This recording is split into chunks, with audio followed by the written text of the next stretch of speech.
নমস্কার, জয় মা তারা, জয়গুরু বামদেব। আমি জ্যোতিষগুরু দ্রোণাচার্য। দর্শক বন্ধু,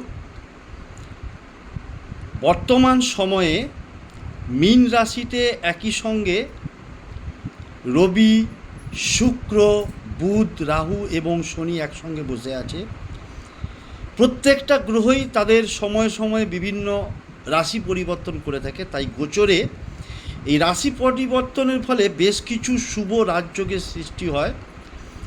বর্তমান সময়ে যেটা শুরু শুক্রের কারণে, শুক্র মীন রাশিতে বসে আছে তার উচ্চ স্থানে, ফলে সৃষ্টি হয়েছে মালব্য রাজযোগ এবং শুক্রাদিত্য রাজযোগ।